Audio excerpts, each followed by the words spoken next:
From 2017 through 2020, James Harden wasn't just putting up big numbers, he was redefining what an offensive engine could look like in modern basketball. Night after night, he carried one of the heaviest workloads the league has ever seen, and instead of breaking down, he produced historic scoring explosions, elite playmaking, and sustained dominance that forced the basketball world to rethink offensive ceilings.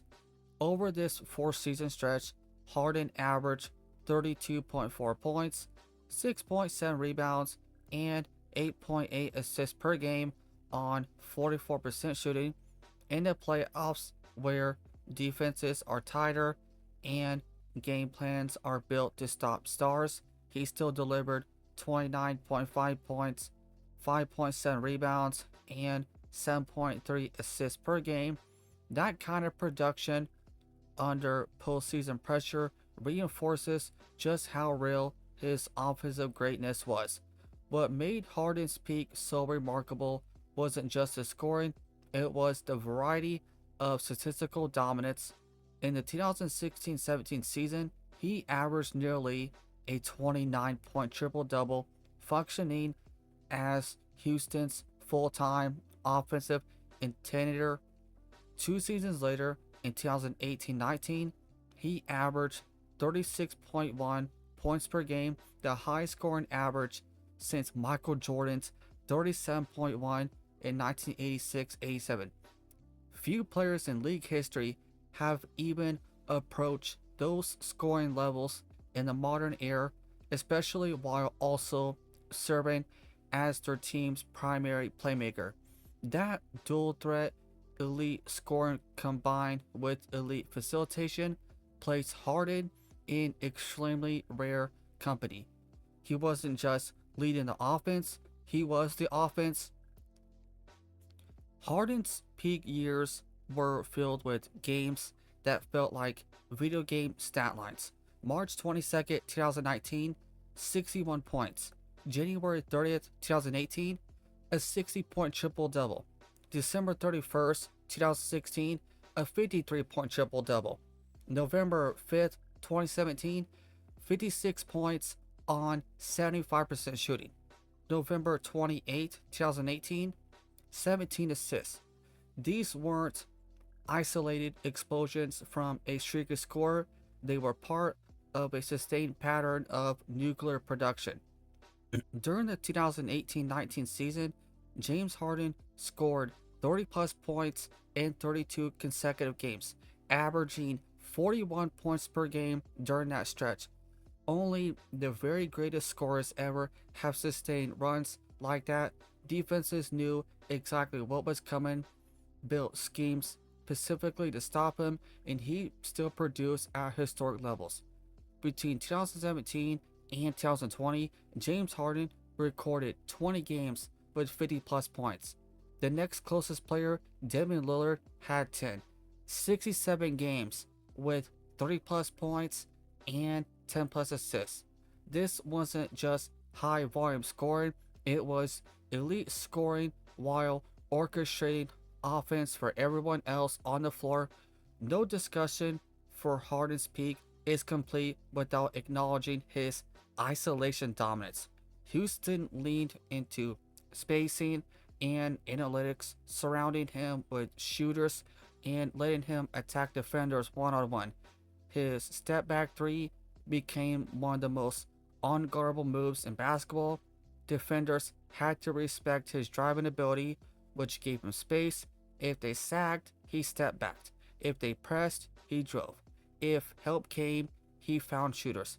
If bigs switched onto him, he attacked their foot speed. Critics sometimes argued the isolation heavy style was aesthetically pleasing, but from an efficiency standpoint, it worked.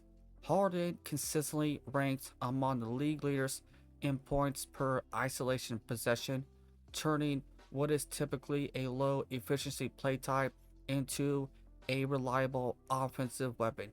Harden's foul drawing ability became one of the most debated aspects of his game. He mastered timing, defender positioning, and rule interpretation to earn trips to the line at an elite rate. Yes, some foul calls sparked controversy, but there's also no denying that drawing fouls is a skill, one rooted in body control, interpretation, and understanding defensive tendencies.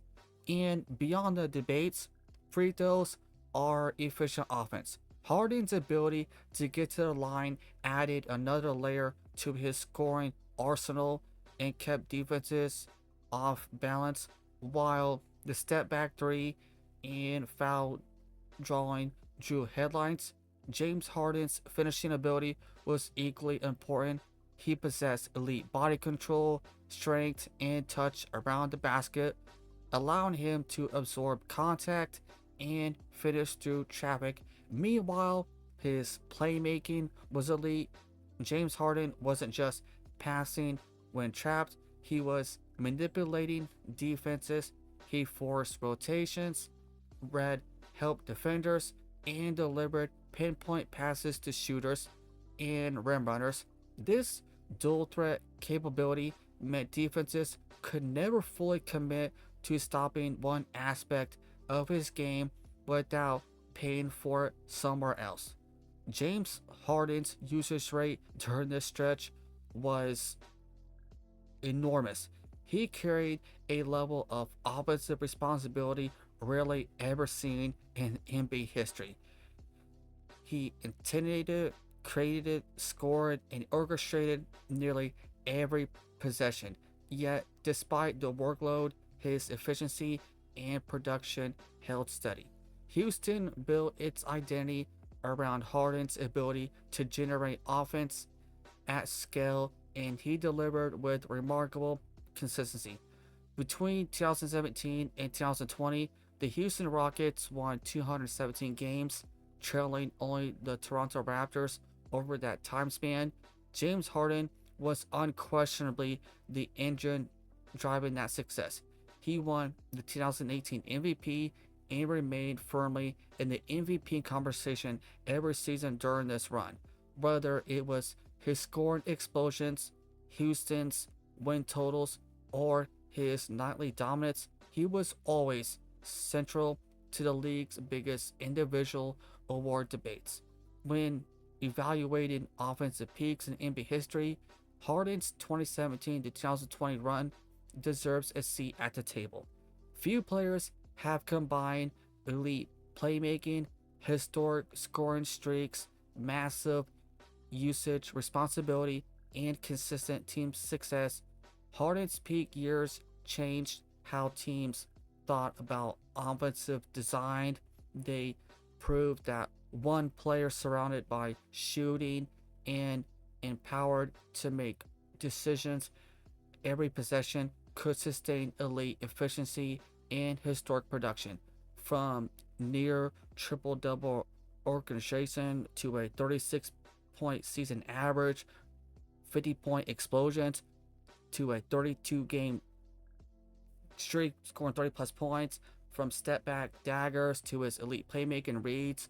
James Harden's 2017 to 2020 peak stands as one of the most dominant offensive stretches basketball has ever seen.